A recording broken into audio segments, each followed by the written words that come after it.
जय हिंद मेरे प्यारे दोस्तों, स्वागत है आपका अपने YouTube चैनल प्ले स्टडी पर। तो दोस्तों आज की इस वीडियो में क्लास 10 हिंदी का मोस्ट इंपॉर्टेंट सारांश मैं लेकर आ चुका हूँ, ठीक ना। और मैं आपको बताऊंगा कि बोर्ड एग्जाम में आपको ज्योति जवाहर खंड का कहानी का सारांश बोर्ड एग्जाम में कैसे लिखना होगा। दोस्तों ये 6 नंबर का बोर्ड एग्जाम में आता है, ठीक ना। और क्लास 10 हिंदी के ये पेपर में 100% आएगा ही आएगा। और मैं आपको बताऊंगा कि आपको बोर्ड एग्जाम में कैसे लिखनी है, ठीक है। ये बहुत आसान तरीका बताऊंगा। अगर सेम ऐसे लिख के आते हो भाई, आपको पूरे के पूरे नंबर मिलेगा, ठीक ना। मैं एक बार शॉर्टकट में दिखा देता हूँ। देखिए कितना बेहतरीन तरीके से हैंड रिटन नोट्स बनाए हूँ और इसी तरीके से आपको बताऊँगा, समझाऊँगा, ठीक ना। आप लोग इस वीडियो को एंड तक पूरा देखिएगा। वीडियो पसंद आए वीडियो को लाइक करना, चैनल पर नए चैनल को सब्सक्राइब कर लीजिएगा। अब देखिए मैं आपको बताता हूँ ज्योति जवाहर खंड का कहानी जो क्लास 10 का है भाई, सबको पता है। अब आपको तैयारी कैसे करनी, कौन कौन सी बातों को ध्यान देना, ये तरीका समझ लीजिएगा। तो सबसे पहले आपको मैं बता दिया हूँ ज्योति जवाहर खंड का कहानी है, मोस्ट इंपॉर्टेंट कहानी, हर साल बोर्ड एग्जाम में ये आता ही रहता है, ठीक ना। तो सबसे पहले मान लीजिए लिखना है कैसे, तो आपको पहचानो कहानी जो है किसके द्वारा लिखा गया है। तो मैं आपको शॉर्टकट में पहले बता देता हूँ। ये जो कहानी है मान लीजिए ये ज्योति जवाहर है,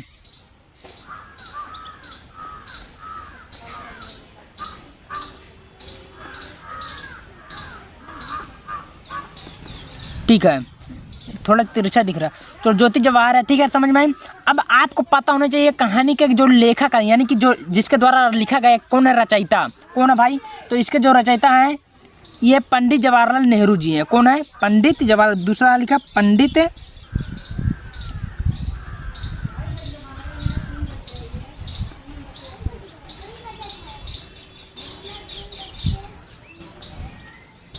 समझ में आई बातें।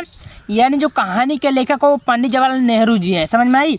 और ये कहानी किसके प्रति का है, तो ये जो ज्योति जवाहर कहानी जो लिखा गया है दोस्त, ये राजनीति के प्रति लिखा गया है। यानी कि इस प्रकार बताया कि हम लोग किस प्रकार अंग्रेजों के प्रति गुलाम थे, मतलब उस और किस प्रकार हम लोग आगे बढ़े, ये कहानी के पूरे, यानी कि देखा जाए तो ये राजनीतिक में आती है, ठीक है।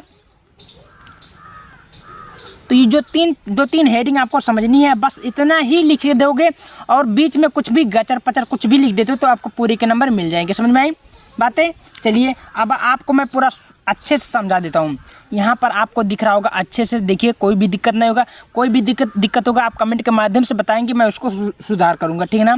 तो सबसे पहले आपको इसको लिखना है ज्योति जवाहर खंड का, काले पेन से हेडिंग डालना है, लिखना है कि खंडकाव्य के आधार पर पंडित जवाहरलाल नेहरू का चरित्र चित्रण किया गया है। भाई ज्योति जवाहर किसके द्वारा लिखा गया है, ये पंडित जवाहरलाल नेहरू के द्वारा लिखा गया, जो इस प्रकार है कहानी, ठीक है।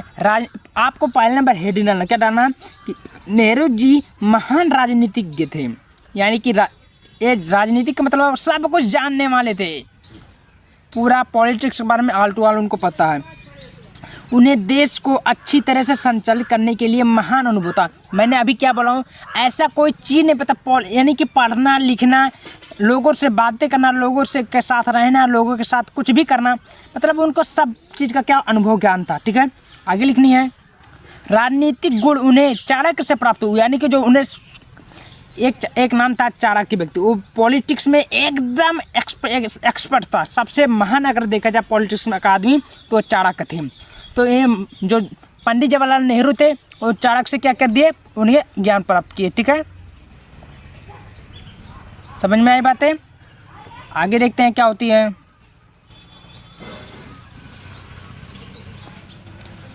हाँ, राजनीतिक गुण उन्हें चाणक्य से प्राप्त हुए थे। उनके इसी गुण के कारण उन्हें भारत का पहला प्रधानमंत्री भी घोषित किया। देखिए ये बात आती है, उन्हें इतना ज्ञान था कि उन्हें भारत का पहला प्रधानमंत्री भी घोषित किया गया।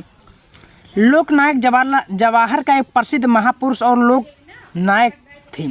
यानी कि जो लोक नायक तो थे, एक कौन है, एक कीर्ति उर्ति होगी कुछ, जवाहर का एक प्रसिद्ध महापुरुष और लोक नायक थे।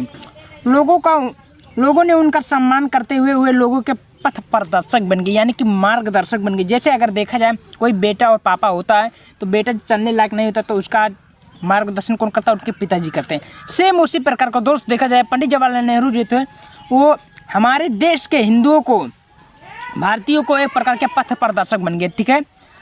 आगे हेडिंग डालना है सौंदर्यशाली, क्या डालना है, काले पेन से सौंदर्यशाली। जवाहर एक सौंदर्यशाली पुरुष थे। सौंदर्य के साथ उनका आचरण भी बहुत ही अच्छा था। वे हमेशा बड़ों का क्या करते थे, सम्मान करते थे, आदर करते थे।